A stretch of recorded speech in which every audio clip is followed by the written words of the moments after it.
Hoje eu quero conversar com vocês e falar um pouco sobre um texto da Escritura que está no profeta Zacarias, no capítulo 3. Se você puder abrir a sua Bíblia ou puxar o seu celular e colocar, deixa eu prender essa base de microfone aqui, porque ontem toda vez que eu tocava aqui na minha calça ele fazia... Aí eu falei, meu Deus, deixa eu prender, que é para ele não ficar tão solto.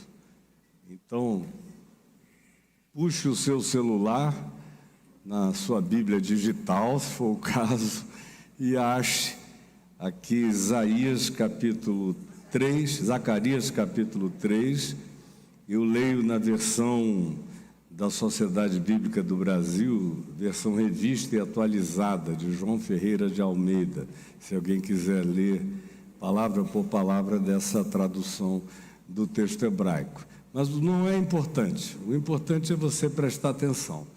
Se você prestar atenção, você vai entender absolutamente tudo. Agora, se não prestar atenção e se não tiver o coração focado e aberto, não adianta. A gente poderia passar dias aqui, como eu tenho passado minha vida inteira, 51 anos pregando o Evangelho todo dia, e eu conheço pessoas que me ouviram esses 51 anos de existência pregando o Evangelho e até o dia de hoje não entenderam nada, porque o coração é bloqueado, é blindado, a mente é distraída, as intenções cognitivas não são concentradas e não há aquela sede, aquele desejo de assimilação para a prática, de entender para praticar. E o Evangelho é pura perda de tempo quando a gente só o ouve e não o pratica. Foi Jesus quem disse no Evangelho de João, no capítulo 7, no verso 14, que se alguém quiser saber se a palavra que ele falava era verdade ou não era verdade, tinha que praticá-la, porque não dá para demonstrá-la como teoria, não dá para dar concreção irrefutável a ela como argumento, não dá para usar nenhum desses outros expedientes para se criar uma síntese e uma demonstração que estejam para além de qualquer que seja a possibilidade de refutamento, se a palavra não for encarnada.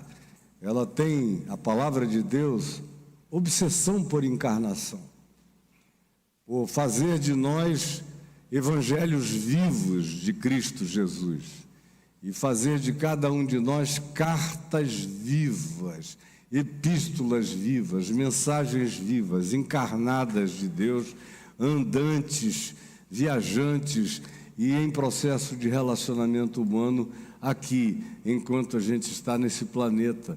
E em todas as outras dimensões, nós fomos criados para nos relacionarmos com Deus e com as demais consciências que chamam de Senhor a mesma realidade no universo inteiro e em todas as dimensões, como Paulo diz, falando desse multimundo espiritual, ele diz, de quem toma o nome toda a família, tanto nos céus como sobre a terra. Nós fazemos parte da família que invoca esse nome ainda aqui na terra. Mas vai chegar um tempo, uma hora, em que Jesus também disse que seremos como os anjos nos céus. Significando com isso, nós seremos seres multidimensionais, de outras dimensões, glorificados, e filhos da ressurreição, da incorruptibilidade absoluta. E continuaremos a nos relacionar, como o Apocalipse conclui, não com o lago de fogo, com o diabo, com o falso profeta sendo destruído, com a mentira sendo eliminada, mas a grande conclusão é, então, os seus servos o servirão. Depois de passado tudo isso, eu todo dia digo, Senhor, eu quero continuar a teu serviço. Quando eu deixar esse mundo, eu quero continuar nessa alegria de anjo. Pode me designar, eu quero ser designado. Para todas as dimensões para onde tu me enviares, eu irei com a consciência que tu me deste e com a luz que tu me fizeste. Para qualquer que seja o ambiente, na terra, nos céus ou em qualquer lugar, porque a minha vida jamais vai acabar. No dia que vocês souberam que o meu corpinho aqui, esse casulo, chegou ao final do seu estado terreno, tenham absoluta certeza, eu entrei na realidade mais indizível, de glória mais absoluta, e estarei experimentando aquilo que olhos nunca viram, que ouvidos nunca ouviram, e que jamais subiu ao coração de ser humano algum, porque é isto que Deus tem reservado para a experiência de hoje e para sempre na vida de todos aqueles que o amam. Em nome de Jesus, amém. Você diz um amém gostoso, porque eu acabei de dizer amém. Então, Zacarias, capítulo 3, que é um texto que foi escrito aproximadamente 500 anos antes de Jesus. Portanto, há 2.500 anos atrás, com uma variação de uma décadazinha para lá ou para cá, mas essa é a ambiência histórica. E o povo judeu estava voltando do exílio em Babilônia, depois com os medos e finalmente com os persas, e vindo de volta para a terra da Palestina, especificamente com a intenção de reconstruírem as muralhas de Jerusalém, que eles, por causa do seu próprio pecado e dureza de coração e desumanidade, que é o elemento mais recorrente na prática da história judaica, esses denunciados pelos profetas, por Jesus, pelos apóstolos, é esse entorpecimento, essa dureza, terem toda a acessibilidade possível que se poderia ter tido desde a antiguidade mais primitiva ao conhecimento de Deus e passarem com o coração implacavelmente impenetrável, frequentemente, de modo que a história do povo chamado povo judeu, o povo de Israel, é muito mais a história de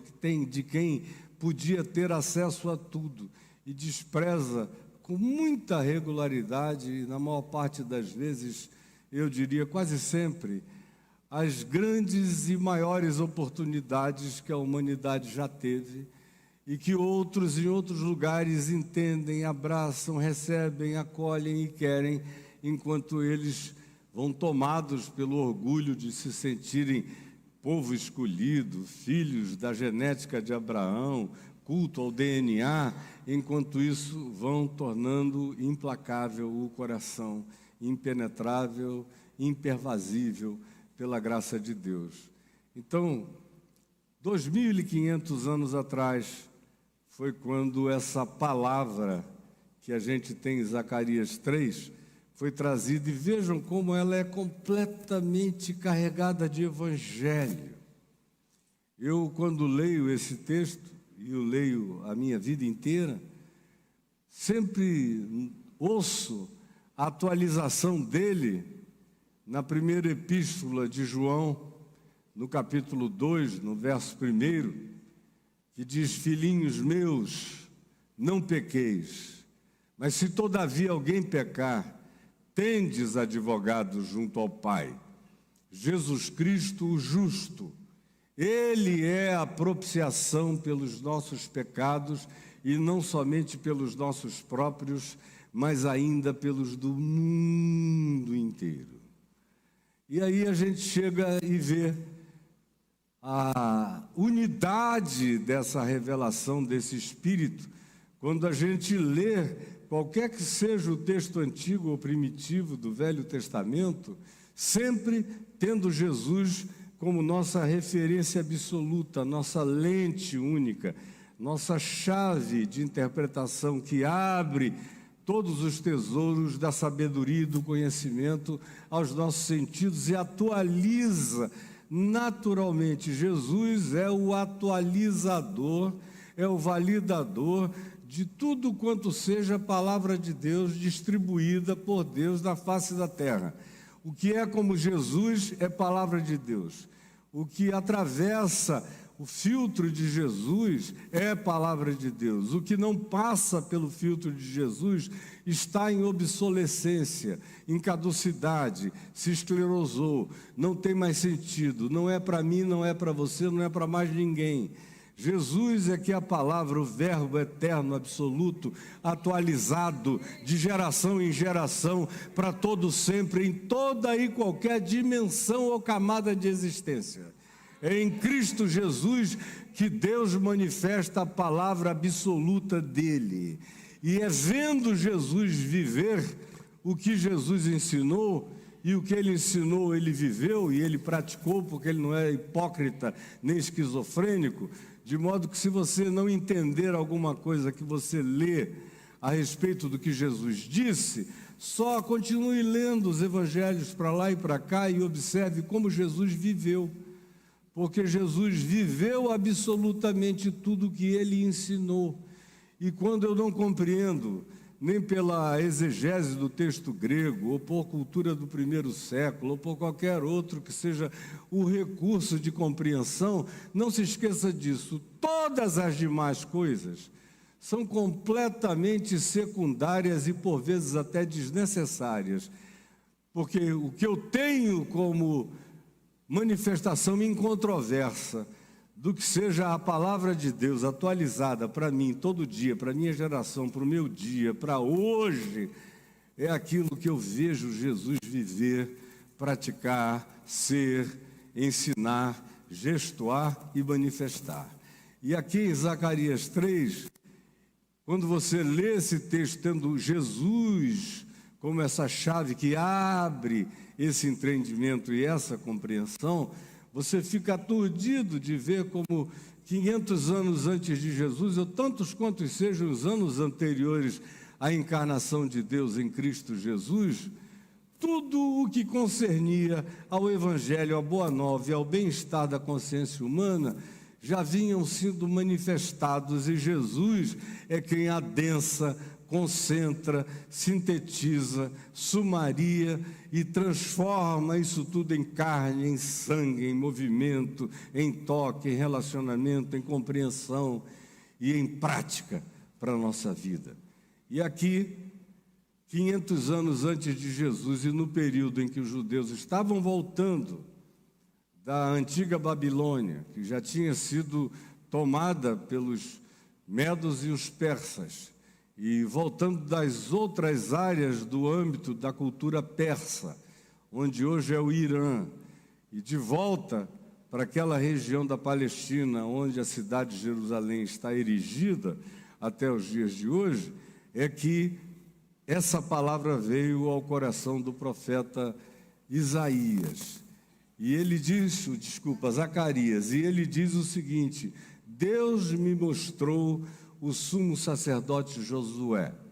Foi uma pessoa que existiu, que foi sumo sacerdote naquela época em que o templo estava em construção, muito mambembemente, porque o povo não estava investindo, não estava colocando dinheiro, não estava ajudando, não estava se solidarizando, estavam cuidando antes das suas próprias vidas e negócios e não tinham interesse numa época primitiva em que o templo não era só um lugar de culto, era um lugar de convergência e de concentração comunitária, social, relacional e de todos os âmbitos e níveis de organização necessária para aquela sociedade. E esse Josué era um sacerdote do nível mais importante, tanto é que é chamado de sumo sacerdote, ou sacerdote supremo, daquela ordem religiosa, da tribo de Levi, como é tudo em relação à religião que passou e que em Cristo Jesus deixou de ser religião e passou a ser apenas caminho, verdade e vida, modo de ser, de existir. Nós não somos religiosos, nós somos discípulos do Senhor da vida. em todas as dimensões e manifestações do que essa vida seja ou de nós seja demandada. Pois bem, esse sumo sacerdote Josué, cujo nome é extremamente significativo, porque carrega o mesmo significado do nome de Jesus, que tem a ver com ele salvará, ele é salvação de Deus, e o nome Jesus significa exatamente isso, ele salvará o povo dos seus pecados. Josué carrega exatamente a raiz dessa declaração, nesse nome: Deus é Salvador, Deus é salvação. Então o sumo sacerdote Josué, diz o texto, o qual estava diante do anjo do Senhor, é um outro personagem que aparece muito no Velho Testamento. Quando você lê o Velho Testamento, ele está cheio de anjos. Praticamente não haveria história de Israel, nem Velho Testamento, tanto quanto não haveria Novo Testamento, sem a participação dessas figuras de outras dimensões apelidadas de anjo, que nada mais é do que mensageiro, é o significado desse nome. Não é uma designação específica, não é uma descrição da natureza daquele ser, daquela criatura, daquela criação. É apenas uma definição do tipo de papel que ele cumpre, ou seja, é um ente mensageiro. Esses são os anjos. E eles têm todos os tipos de expressão, natureza, formatação, energia de constituição, são variados e diversos. Estão presentes em toda a Bíblia, como estão presentes na vida toda do planeta. Estão presentes hoje em todos os lugares. É que as pessoas não discernem, não percebem, não veem, e há aspectos de sutileza tão grande que o escritor da Epístola aos Hebreus diz: alguns receberam anjos, hospedaram anjos, e não souberam. E você, tome cuidado para que o seu coração não rejeite manifestações de bondade, beleza, graça, verdade, sinceridade, porque às vezes a gente está sendo visitado por entes de uma dimensão absolutamente sublime, passando graciosamente pela nossa vida, com a nossa cara, com o nosso tamanho, com a nossa altura, com a nossa cor, com o nosso cheiro, com as nossas vestes, com as nossas fisionomias, dizendo palavras de graça que às vezes são por nós desprezadas, porque nos falta essa atenção cotidiana para ver o tempo todo Deus no outro, Deus nas aproximações. Então, o anjo do Senhor é diferente no Velho Testamento, porque todos os anjos do Velho Testamento, quando se tentava adorá-los, porque eles carregavam poderes diferentes dos poderes humanos, não raramente os manifestavam, ou apareciam, ou desapareciam, ou subiam aos céus de uma chama de fogo, ou falavam de dentro de um ambiente indiscernível, mas alguém ouvia e percebia, e logo depois verificava que se tratava de um mensageiro de Deus.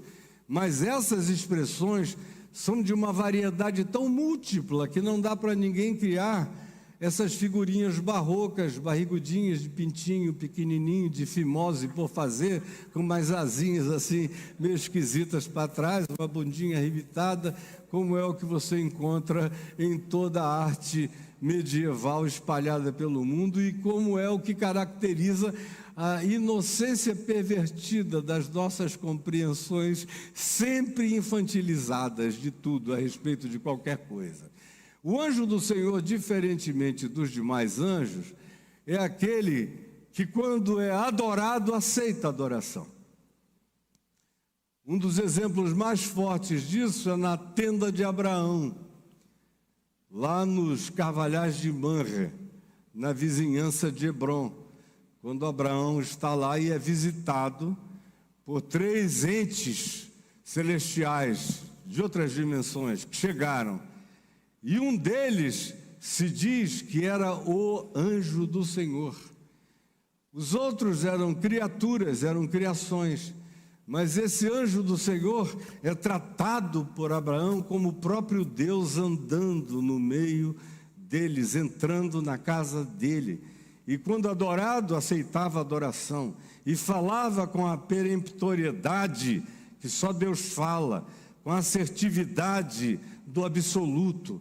E Abraão reagia diante dele com aquele quebrantamento total. Tanto é que Jesus, lá em João, no capítulo 8, diz de si mesmo em relação a Abraão, dizendo: ora, Abraão, vosso pai, viu os meus dias e se regozijou.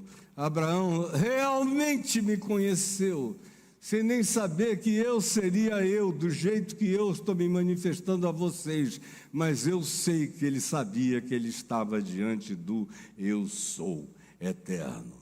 Dito isto, esse que aqui aparece na presença do sumo sacerdote Josué é o anjo do Senhor, que eu chamo de o Cristo eterno, manifesto antes da sua encarnação em Jesus.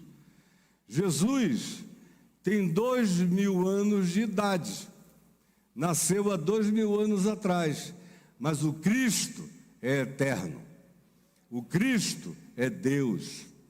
O Cristo foi imolado antes da fundação do mundo, antes de que houvesse qualquer criatura ou criação.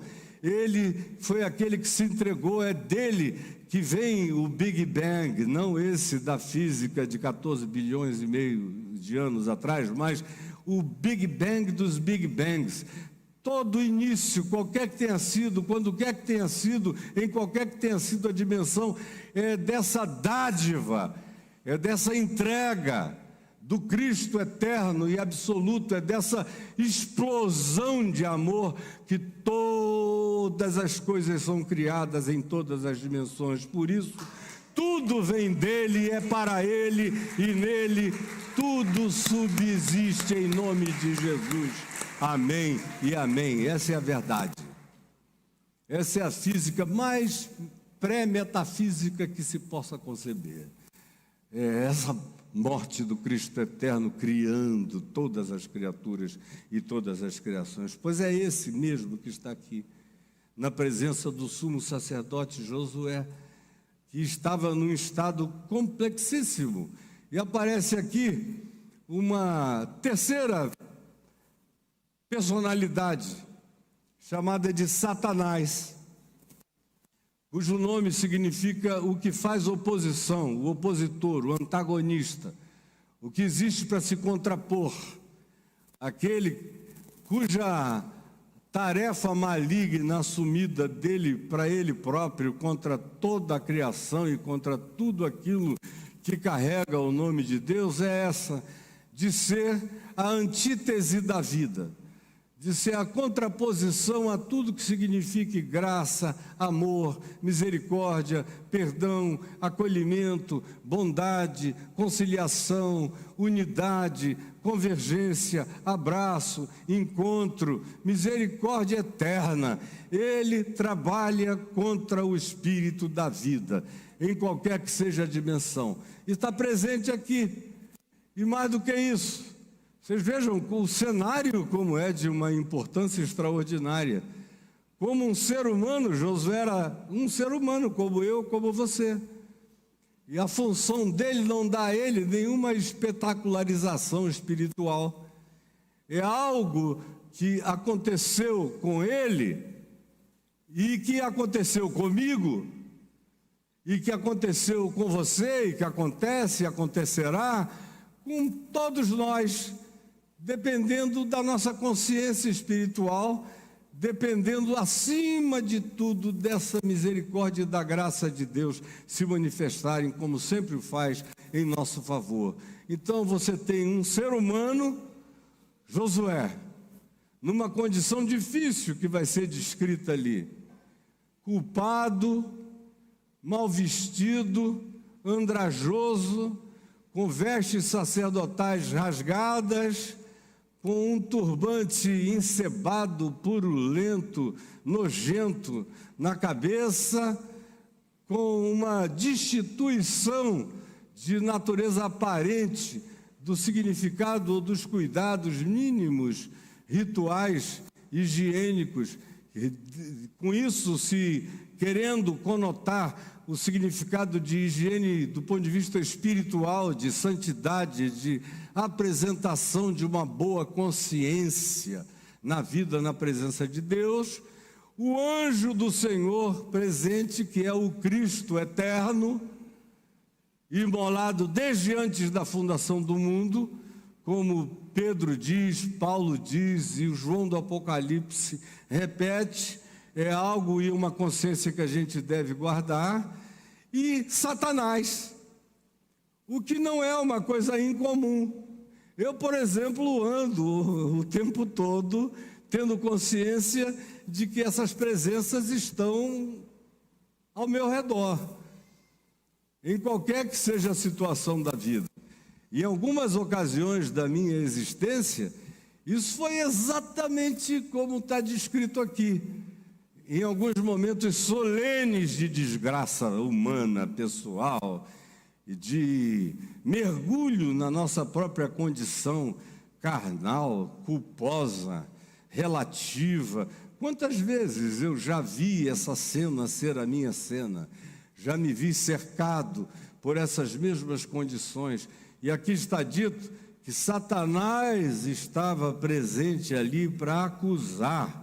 Estava à mão direita dele, de Josué,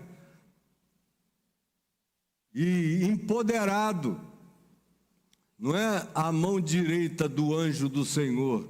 Satanás não tem esse lugar de acusador à mão direita de Deus, significando, do ponto de vista arquetípico, algo que queria significar de fato empoderamento grande. Era essa uma expressão antiga de estar à mão direita do rei, ou do soberano, ou de quem quer que fosse. É só uma expressão cultural antiquíssima. Estava ele ali, à mão direita de Josué. Josué tinha dado certa permissividade para que Satanás crescesse diante dele, como acusador, como aprofundador da relatividade dele, como perturbador da sua existência. Então, ali estava essa cena sendo constituída, uma espécie de corte de juízo. Por isso eu comecei dizendo que me lembro sempre da primeira epístola de João, capítulo 2, verso 1. Filhinhos meus, Josué, Caio, vocês todos não pequeis. Mas se todavia alguém pecar, não esqueçam, tendes advogado junto ao Pai, Jesus Cristo justo. Ele é a cobertura, é a propiciação pelos nossos pecados, e não somente pelos nossos, mas também pelos do mundo inteiro. E aí, o verso 2 diz que o diabo estava ali para ser diabo, Satanás estava ali para ser Satanás, ou seja, para se opor à existência, à vida, à felicidade, ao significado de Josué como ser humano diante de Deus. Mas, diz o verso 2, eu adoro essas adversativas da Escritura, mas,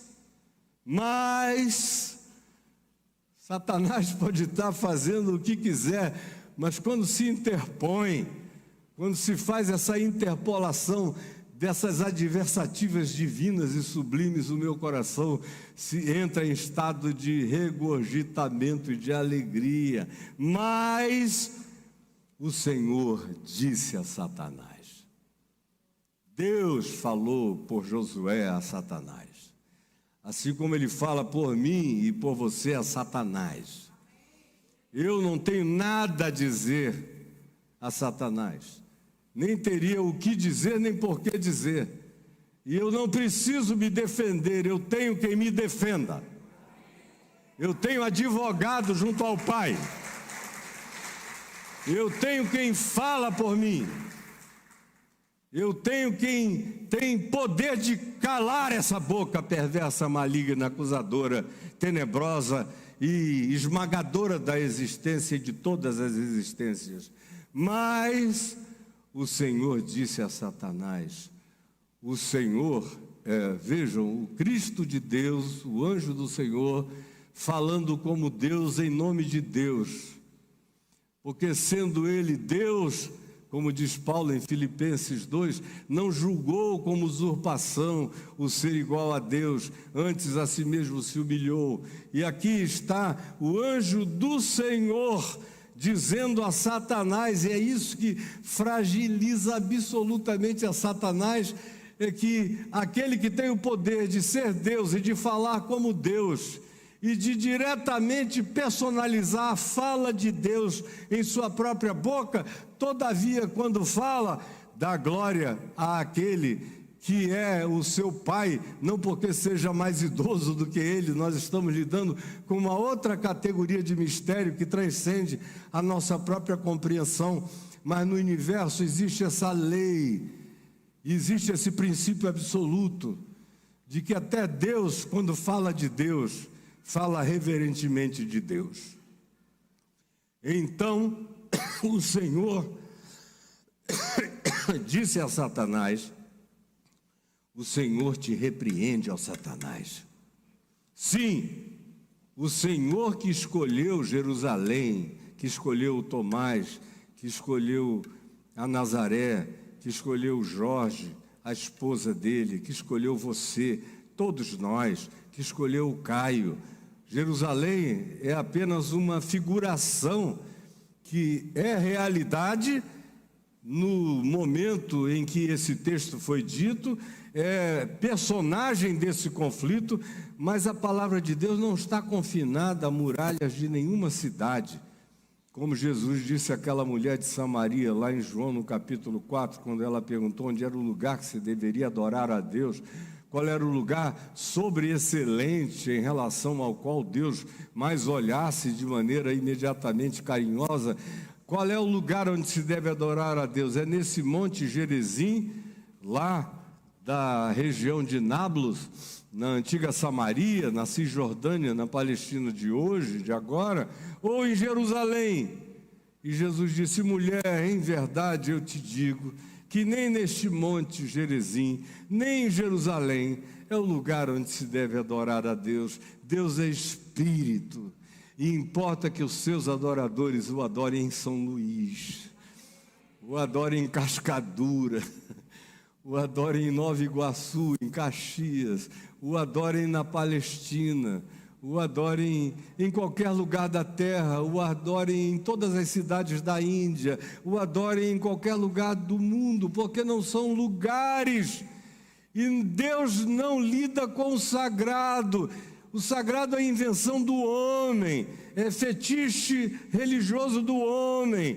Deus é aquele que cria e faz todas as coisas se tornarem santas, porque o santo é uma separação do olhar de Deus, quando nos olha com carinho, quando se contrapõe aos nossos opositores, dizendo, o Senhor te repreende, ó Satanás. Esse é feito santo. Ninguém é santo de si mesmo. Eu sou santificado pela imputação desse olhar, desse amor misericordioso e de graça. Por isso é que eu não preciso me defender, nem argumentar, nem dizer nada. Eu tenho quem me defenda, quem me santifique, quem fale por mim e cujo argumento é eternamente irrebatível. Então o Senhor disse, o Senhor te repreende, ó Satanás. Sim, o Senhor que escolheu Jerusalém te repreende. O Senhor que separou o Caio te repreende. Não é este um tição tirado do fogo? Eu sou.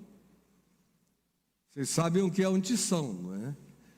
Aquela madeira queimada na brasa, que já virou um torrão, que está ali como um carvão, que já foi consumido, que tudo quanto era verdor anterior e antecipado já foi devorado pelo fogo, já está revelado, sua natureza já foi consumida. E aí se usa aqui essa expressão, dizendo, porventura, não é este, ou não é esta cidade, ou não é esta pessoa, ou não são essas pessoas, ou não é Josué representando o coletivo todo daquela geração, ou qualquer um de nós, pessoal e individualmente. Isso tanto tem a sua aplicação coletiva, quanto absolutamente existencial e individual. Por isso aqui aparece o indivíduo Josué e aparece a coletividade, que é a cidade de Jerusalém. Tanto faz, eles se fundem. Você me representa e eu te represento, e nós todos fazemos parte de um todo, que para Deus acontece sob o mesmo olhar de graça, de carinho, de misericórdia, de salvamento e de socorro. Aleluia mesmo, eternamente amém. Quem está entendendo a espiritualidade dessa palavra, entra em estado de regozijo sincero e verdadeiro, porque isso é segurança absoluta para a gente viver. E aí, porventura não é ele, o Caio, ou não é ela, a Antônia, um tição por mim tirado de dentro do fogo? É o anjo do Senhor, que é o Cristo eterno, que se manifestou para nós em Jesus há 2000 anos atrás, dizendo: eu meti a mão do fogo, no fogo dos juízos, do inferno, das calamidades, das desgraças, e disse: esse tição é meu, essa brasa é minha, esse ser destruído, consumido, arrebentado é meu, e ninguém vai tocar nele. Nenhum diabo vai consumar qualquer tarefa contra ele. Eu estou aqui para impedir isso definitivamente. Porventura ele não é meu? O fogo é meu, o tição é meu, a matéria original é minha, tudo é meu e eu o quero. E ninguém vai tocar nele ou nela. Ora, Josué, esse crente, esse sacerdote, esse oficiante de cultos primitivos no templo, lá dos dias anteriores ao grande templo construído por Herodes o Grande, nos dias de Jesus, 40 anos antes de Jesus nascer, entre o templo de Salomão, que foi destruído pelos babilônios, e o templo de Herodes o Grande, que foi onde Jesus transitou nos evangelhos, houve esse templo menor. Mas a questão toda não tem a ver com o templo, tem a ver apenas, exclusivamente, sempre exclusivamente, com o santuário do coração de cada um de nós. Este é o templo, eu sou o templo, eu sou o santuário, eu sou a catedral viva da qual a gente cantou hoje de manhã com o Jorge. É daí, é desse lugar templo, desse lugar santuário que só eu sou, onde Deus habita, o Deus que disse: os céus dos céus, os universos dos universos, as dimensões das dimensões não me podem conter. E vocês querem me construir uma casa? A casa que eu habito é essa, feita de gente, feita da tua constituição pessoal e individual e da nossa constituição humano-coletiva, de amor e afinidade e sinceridade, quando essas coisas entre nós existem. Os céus dos céus não me podem conter, e vós quereis me construir uma casa, eu, porém, habito com o quebrantado e o contrito de coração. Eu, porém, habito com o quebrantado e o contrito de coração. Esse é o lugar, como diz o livro de Eclesiastes, Deus colocou a eternidade no nosso coração.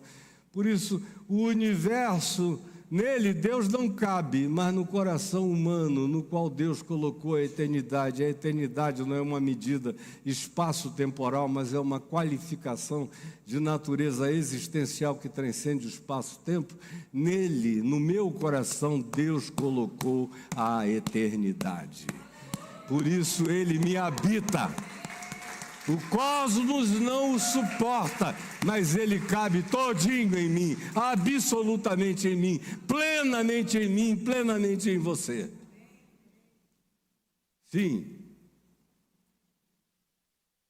O sumo sacerdote Josué estava ali, como eu já descrevi antes, trajado de vestes sujas. Mas ele estava diante do anjo do Senhor. Isso me remete direto para João, no capítulo 8, aquela mulher adúltera, apanhada em flagrante adultério, lembram dela? Foi levada nua para o lugar público. E é um episódio que aconteceu nos arredores do templo de Jerusalém. Aquele lugar onde Jesus ficou escrevendo no chão, enquanto a multidão dos religiosos, hipócritas e fanáticos e aberrativos traziam aquela mulher nua, toda coberta. O cara, ninguém adultera sozinho, não é? Experiência sexual solitária a gente chama de masturbação. No Velho Testamento nada é dito sobre masturbação, sobre o gozo individual, pessoal, solitário e sem ninguém. Mas se fala alguma coisa sobre traição. Fazer algo que não se pode fazer no nosso contrato relacional nas costas do outro que não sabe de nada, que não consentiu com nada e que não aceitaria aquilo. Pois bem, essa mulher tinha feito isso e tinha um parceiro de crime, de pecaminosidade, de erro. Mas o chauvinismo, o machismo e todos esses poderes do patriarcalismo, dessa injustiça e dessa iniquidade estrutural e social que é denunciada não apenas nesses dias como moda de natureza filosófica, ou sociológica ou política, mas é denunciado por Jesus e pelo Evangelho e pelos profetas e pela verdade, sempre foi e nunca deixou de o ser. Mas o ser que estava com ela foi deixado fora, e lá vai a coitada, a mulher sempre sozinha na parada. Um monte de gente, ela não sabe o que ela cobre, nua. E ele já juntando pedras e provocando a Jesus, e perguntando: Moisés nos ordenou na lei que tais mulheres sejam apedrejadas. E Moisés nunca disse que eram mulheres, ele disse que tanto homem quanto mulher, embora fosse uma penalidade primitiva, que em Jesus tenha sido, como vocês verão, completamente anulada, como prática de punição, o apedrejamento. Moisés nos disse da lei que tais mulheres, como a religião sempre o faz, escolhe o lado fraco para imputar a esse lado todas as culpas, todos os pecados e todas as misérias e desgraças. A mesma coisa recorrentemente acontece, tanto quanto aconteceu. Moisés nos mandou na lei que tais mulheres sejam apedrejadas. Aí vem esses satanases, que eram os satanases daquela mulher, os opositores, os malignos, corruptores da consciência, e provocam a Jesus assim: tu, pois, que dizes? Aí Jesus disse: olha, digo para vocês, digo para Moisés, digo para todo mundo, digo para quem quiser, quem dentre vós estiver sem pecado, começando por Moisés e vindo até vocês, ou a qualquer outro grupo, seja quem atire a primeira pedra. Quem é que está aqui sem pecado? Comece a jogar pedra na mulher. E eles foram jogando, começando dos mais velhos. Você gostou, né? Começando dos mais velhos, porque a gente fica velho, começa a perceber as idiotices enormes que a juventude pratica nos seus arroubos de justicismo, de um monte de coisa. Aí, conquanto fossem uns velhos tarados, que estava todo mundo ali broxa, mas com um tesão danado naquela mulher pelada, andando para lá e para cá, dizendo: meu Deus, foi o fulano que pegou e eu não. Toda aquela confabulação perversa do coração. Os velhos começaram a jogar fora as suas pedras, até que os mais novos olharam e disseram: a moçada antiga, o papai, o vovô, o titio, todo mundo já jogou pedra fora. Aí os jovens começaram a jogar e a se retirarem.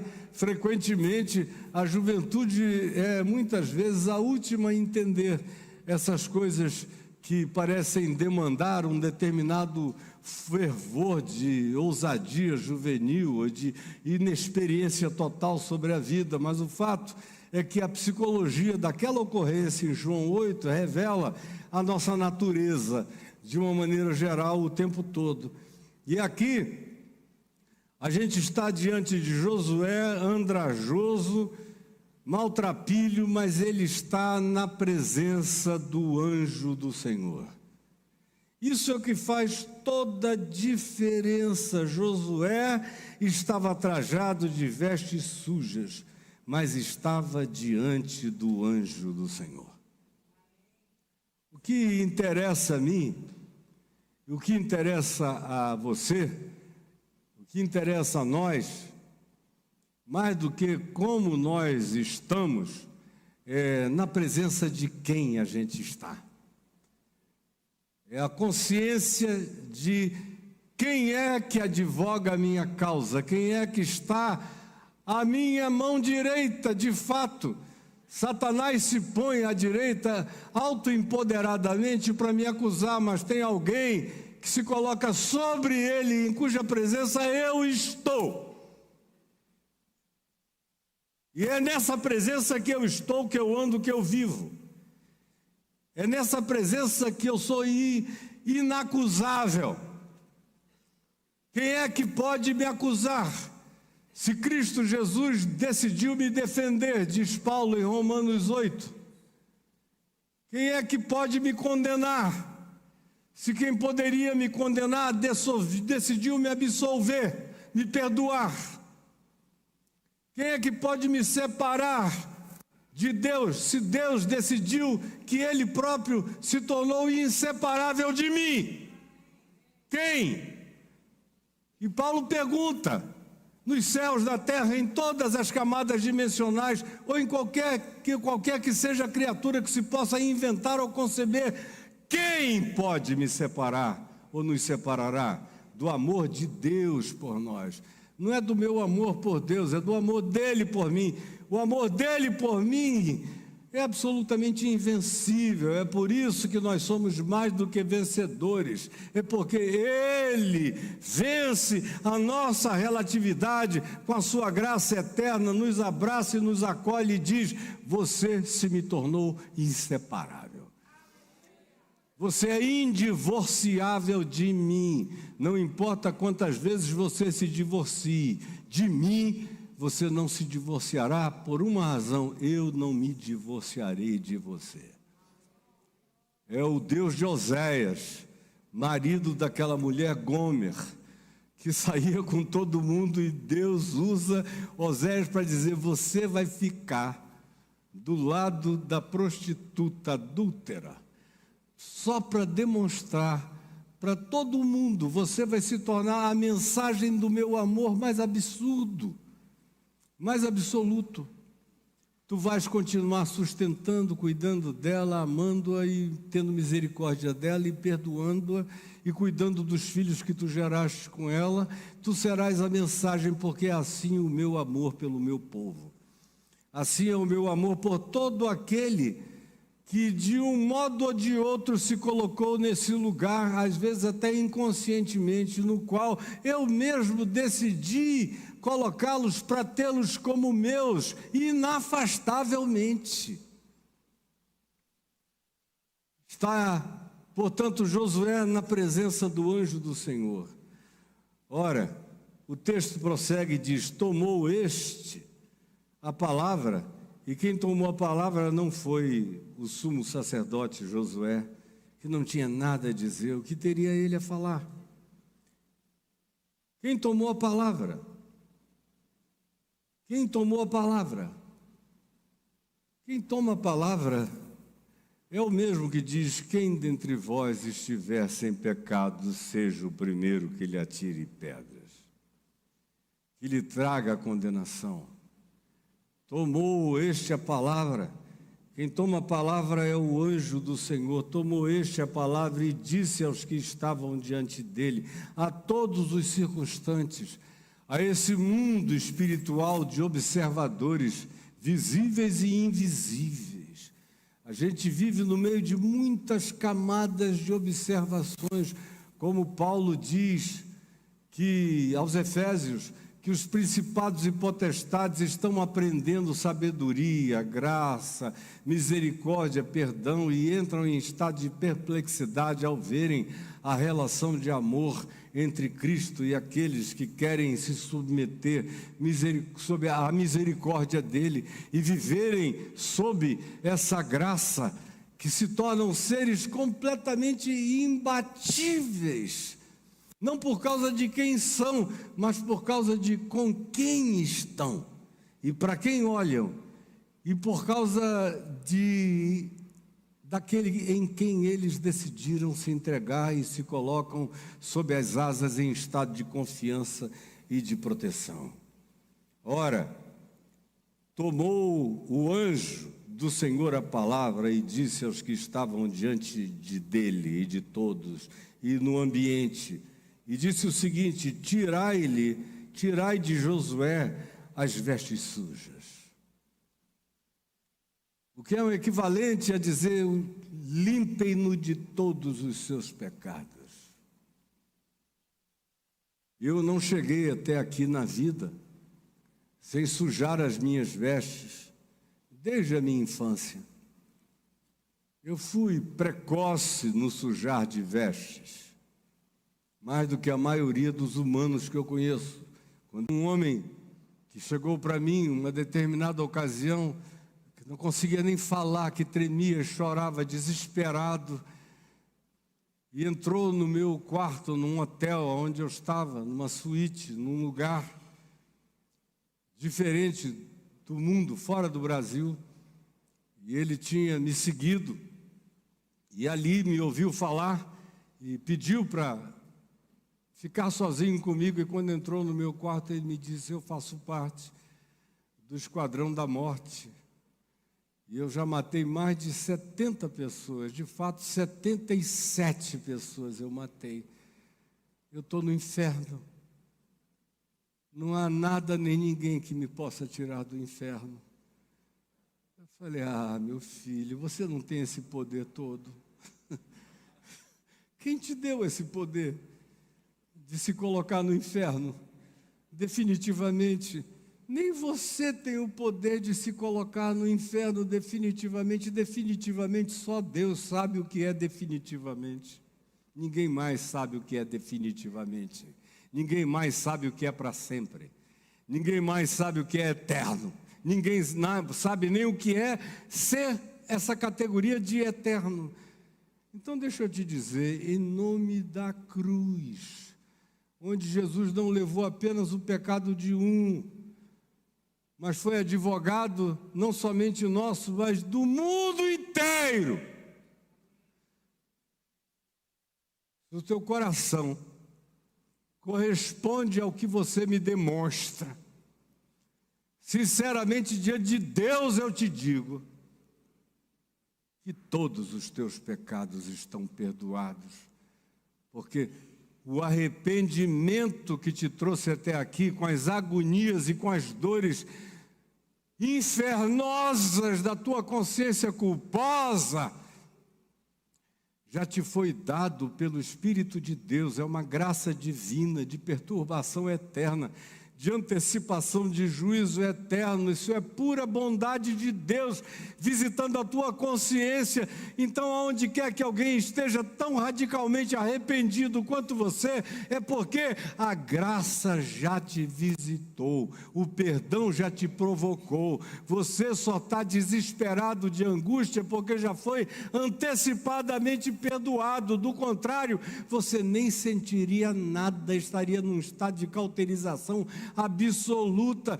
Mas esse estado agônico apenas grita que a bondade de Deus já te visitou antecipadamente. Disse eu: ponham-lhe um turbante limpo sobre a cabeça, e puseram-lhe, pois, sobre a cabeça um turbante limpo, ou seja, a intervenção de Zacarias foi ouvida. E o vestiram com trajes próprios, adequados. Agora, o que faz toda a diferença é o que segue. E diz, e o anjo do Senhor estava ali. E o anjo do Senhor estava ali. Como termina o texto de João, no capítulo 8, saíram todos, e Jesus perguntou, mulher, aonde estão aqueles teus acusadores? Os satanases? Tem mais ninguém aqui? E o texto diz que ali estavam somente Jesus e a mulher. É assim que toda a história do pecado humano termina, só eu na presença de Deus e Deus me acolhendo. Aonde estão os teus acusadores? Todos eles foram mandados embora e calaram. Esse é que é o lugar santo, onde fico só eu e Jesus. Só eu e o anjo do Senhor que estava ali. Protestou o anjo do Senhor a Josué e lhe disse, olha Josué, se tu andares comigo nos meus caminhos, se tu praticares o meu mandamento, que em Jesus é um só, um novo mandamento eu vos dou, que vos ameis uns aos outros, assim como eu vos amei. Amai-vos uns aos outros como eu vos amei. Se você andar nos meus caminhos, no meu amor, na minha palavra, eu vou te colocar em dimensões e em perspectivas, e com autorizações, e com visualizações, e com entendimentos, e com cognitividade que tu nunca tinhas nem imaginarias em ter. E te darei, preste atenção, livre acesso entre estes que estão aqui comigo. É Deus falando daquela quantidade de gente que eu mencionei ontem, arquetipicamente lá do livro do Apocalipse, os seres viventes, os 24 anciãos, as criaturas mais variadas de todas as realidades e dimensões. Eu te darei acesso para que tu entres e que tu saias. Já não haverá mais separação para ti entre estar vivo e estar morto ou estar vivo. A morte morreu, as separações acabaram. Eu te darei livre acesso. Tu entras e tu falas comigo. Tu és meu filho, eu te gerei. Tu és meu e eu jamais te abandonarei. Tenha essa confiança, crê nisso. O acesso está liberado definitivamente para que você viva com liberdade total na minha presença. Sim, é isso que o Senhor diz. Ouve, pois, tu, Josué, tu, Caio, tu que estás me ouvindo hoje aqui ou em qualquer lugar, tu que és sacerdote dessa nova ordem, segundo a ordem de Melquisedeque, segundo a ordem de Jesus, do anjo eterno de Deus, do Cristo eterno, ouve, pois, tu, a minha palavra, tu e os teus companheiros, tu e os teus irmãos, que se assentam diante de ti, que fazem parte dessa comunhão, dessa congregação de fé, de expectativa, de amor e de esperança. Sim, vocês vão ter acessos livres de entrada e de saída. Ouçam o que eu estou dizendo. E compartilhe isso com todos os seus irmãos, que são homens e mulheres de presságio, significando dizer que são pessoas de visão, que não enxergam o limite da parede, nem da casa, nem do templo. Isso aqui é só um abrigo. São pessoas que veem para além de todas as limitações, que atravessam perspectivas no olhar, cuja mente está cheia dessas visualizações dentro das quais eu te coloquei num ambiente totalmente novo para tu veres que a tua vida já está resolvida definitivamente, que não tem Satanás que vá se apresentar jamais para te acusar. Está feito e consumado em teu favor. Ouve, pois, essa minha palavra, tu e os teus companheiros, Tornem-se, portanto, gente de presságio, que creem sempre no renovo, não só na vinda daquele que é o renovo eterno, que é Cristo, que já veio e que voltará, mas creiam nessa mesma manifestação de renovo contínuo diante de Deus, de Cristo em mim, crescendo como esperança da glória, me revisitando, me tomando, me expandindo, para que, como disse Paulo aos Efésios, eu conheça qual é a altura, qual é a profundidade, qual é a largura, qual é a extensão desse amor de Cristo que excede a todo entendimento. Porque eis aqui a pedra que pus, e a pedra é Jesus, como ele próprio disse, que ele era a pedra que os construtores rejeitaram e que se tornou a principal pedra angular. Eis aqui a pedra. Essa é uma linguagem que me encanta, porque é uma linguagem que Jesus chamou para cima de si e disse: eu sou essa pedra que os construtores rejeitaram. Eis aqui a pedra que eu pus diante de ti, Caio, diante de ti, Josué. Sobre esta pedra, Jesus disse que edificaria a sua igreja. Sobre esta pedra, ele também edificou a minha vida e a edifica todos os dias. Sobre esta pedra única estão 7 olhos. A gente existe e vive como um flagrante permanente na presença daquele que nos vê, que nos sabe, que nos discerne, que nos atravessa e que nos quer assim mesmo e diz: eis aqui para mim um tição tirado do fogo, é meu e eu quero. Eu não estou te querendo porque eu não te conheço, é porque eu te conheço e apesar de ti, eu te quero e te vejo por inteiro. E tirei de ti a tua iniquidade, diz o Senhor, e tirarei a iniquidade, não só a tua, assim como eu tirei a tua, eu tirarei dessa terra toda num só dia. Como na manifestação histórica de Cristo Jesus, ele tirou a iniquidade da terra inteira, passada, presente e futura, num só dia. Está consumado, está pago. Tetelestai, não há mais dívida nenhuma. O escrito de dívida que havia contra nós, como Paulo disse aos Colossenses, e que constava de ordenanças, foi inteiramente rasgado e encravado na cruz, na qual Deus expôs ao desprezo os satanases, os principados, as potestades, os acusadores, triunfando sobre eles em meu favor, na cruz, definitivamente e para sempre. E aí vem o último verso desse capítulo 3, que diz: naquele dia,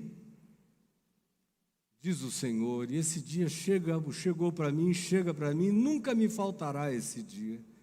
Naquele dia, diz o Senhor, cada um de vós convidará o seu irmão, o seu próximo, para debaixo da videira. Era uma expressão antiga para designar comunhão. Foi por isso que lá na minha casa, em Brasília, eu botei 4 colunas romanas e fiz uma pérgola. Meu jardim é cheio de pergolados, cobertos com plantas trepadeiras que dão floras lindas, mas nessas colunas de tipificação greco-romana, eu plantei em cada coluna, atrás delas, uma videira. E aí eu fui vendo todos os dias a videira crescer, até que chegou um momento, já uns 7 anos depois, 8 anos depois, em que elas se encontraram em cima do pergolado. E ficou aquela caverna vegetal. E algumas vezes no ano você via os cachos de uva se pendurando. E que coisa simbolicamente mais gostosa era estender a mão da mesa de vidro. Uma pedra grande, uma mesa de vidro, cadeiras à volta, estender a mão e pegar o seu próprio cachinho de uva. E oferecer aos irmãos que eu atendo ali, Eu acho que eu e o Tomás já estivemos sentados, inclusive, naquele mesmo lugar. Pega os cachinhos de uva.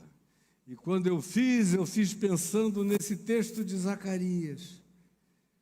Vai chegar aquele dia, diz o Senhor, em que tu, Josué, tu, Caio, cada um de vocês e cada um de vós convidará o seu próximo para debaixo da videira, para viverem sob essa simbolização daquele que tira o pecado do mundo, do cálice da nova aliança no seu sangue. Fazei isto em memória de mim, e em memória de mim saibam todos os dias que todos os seus pecados estão perdoados. E sem interposição de pecados, de culpas, de vergonhas, de medos, de juízos mútuos e de tornarem-se eventualmente Satanás uns dos outros, arrancada essa maldade e afirmada essa comunhão, vocês vão se assentar juntos sob a sombra da videira. E cada um vai convidar o seu próximo para essa sombra de graça. E para debaixo da figueira, onde vocês vão comer esses frutos da misericórdia. E assim termina, por enquanto, a história de Josué. Desse Josué, que sou eu, que é você, que somos todos nós. Satanás calado, eu na presença do anjo do Senhor. O anjo do Senhor me dizendo, se tu andares nos meus caminhos, no meu amor, na minha graça, na minha misericórdia, no Evangelho, na Boa Nova, tu vais ter visões de presságio. Tu vais enxergar o que ninguém mais está enxergando e tu vais ver o que ninguém está vendo. Mas tu também manifestarás uma atitude diferente de tudo. Não porque tu és isto ou aquilo, ou sacerdote, ou deixaste de ser, não, é porque tu és gente entre outras pessoas, que são teus irmãos como tu. E sem nenhuma soberania, sem nenhuma superposição, sem nenhum avantajamento, tu vais convidar todos os outros na mais profunda espontaneidade, para que vocês sentem debaixo da sombra da mesma videira. Eu sou a videira verdadeira e o meu Pai é o agricultor, disse Jesus. Todo aquele que está em mim e dá fruto, meu Pai limpa para que ele produza cada vez mais fruto ainda. E assentar-nos-emos sob a figueira e comeremos os seus frutos e compartilharemos da mesma doçura de graça, de amizade, de convívio, de amor e de comunhão. Hoje eu vi o Tomás subir aqui para fazer aquela introdução antes de me chamar e fiquei olhando e pensando, enquanto olhava para ele, dizendo, eis aqui, um remanescente dos melhores tempos da igreja. Porque eu creio que eu vivi, como alguns de nós aqui vivemos, o que se pode chamar de os melhores tempos da igreja. Há 51 anos, quando Jesus entrou na minha vida e eu entrei na graça de Deus, levado por Ele, a igreja já tinha tudo aquilo que a igreja sempre foi e sempre teve. Muita idiotice, muito pecado, muita ignorância, muita hipocrisia, mas era infinitamente menor e melhor. A maldade cristã daqueles dias era uma brincadeira de leve mau gosto, comparado com aquilo que veio a se instituir e se estabelecer, quase que de natureza universal nos nossos dias. Naquele tempo, há meio século atrás, havia muita ignorância, mas também havia muita sinceridade mesmo em meio àquela ignorância. Aí quando eu vi o Tomás aqui na frente falando, eu me lembrei de uma coisa que eu passei muito tempo na vida dizendo, e hoje em dia, infelizmente, eu tenho que medir as minhas palavras para falar. Mas no passado, a Suzana, que está sentadinha ali, trabalhou comigo vários anos lá em Niterói, e está ali ela naquele cantinho, pensativa, sabe, Deus trazendo aqui memórias e recordações à mente. Ela lembra desse tempo também, e vários outros também, onde tinha muita gente boa de Deus. Tinha mais gente boa de Deus do que gente estranha no meio do povo de Deus, ou gente estranha ao povo de Deus, se passando como povo de Deus. Era o tempo no qual eu dizia, já naquele tempo, que algumas das melhores pessoas que eu tinha conhecido até então no planeta, eu tinha conhecido indubitavelmente dentro do ambiente comunitário chamado igreja, ou seja, sob a sombra da videira e comendo os frutos da figueira na comunhão que nós compartilhamos. Alguns dos indivíduos mais lindos, e olha, eu sou rodado pelo planeta inteiro, para todo lado, por todo que é tipo de cultura, de gente, de etnia, de manifestação religiosa, onde tem gente boa para todo lado, mas as mais lindas que eu já tinha conhecido confessavam o nome de Jesus. E eu dizia que também algumas das piores criaturas humanas que eu já tinha conhecido, eu tinha conhecido também dentro da igreja. Isso há meio século atrás. Hoje, a gente tem que agradecer a Deus quando o Tomás sobe e vem até aqui, porque é uma raridade. Se tornou uma raridade. Ver o Jorge dedilhando aqui as suas canções da Catedral Viva, se tornou uma raridade. Porque a maldade é que se tornou o que é costumeiro e quase que absoluto no nosso meio. A mentira, o engano, a hipocrisia, a falsidade. Mas graças a Deus ainda existe essa sombra da videira e a gente ainda pode encontrar alguns irmãos para sob ela comermos os figos doces dessa misericórdia. E quem crer nessa palavra de todo o coração, diga amém. E se ponha de pé e aplauda ao anjo eterno de Deus, ao Cristo Jesus, o Cordeiro de Deus que tira o pecado do mundo. Louvado seja o nome do Senhor Jesus, eternamente.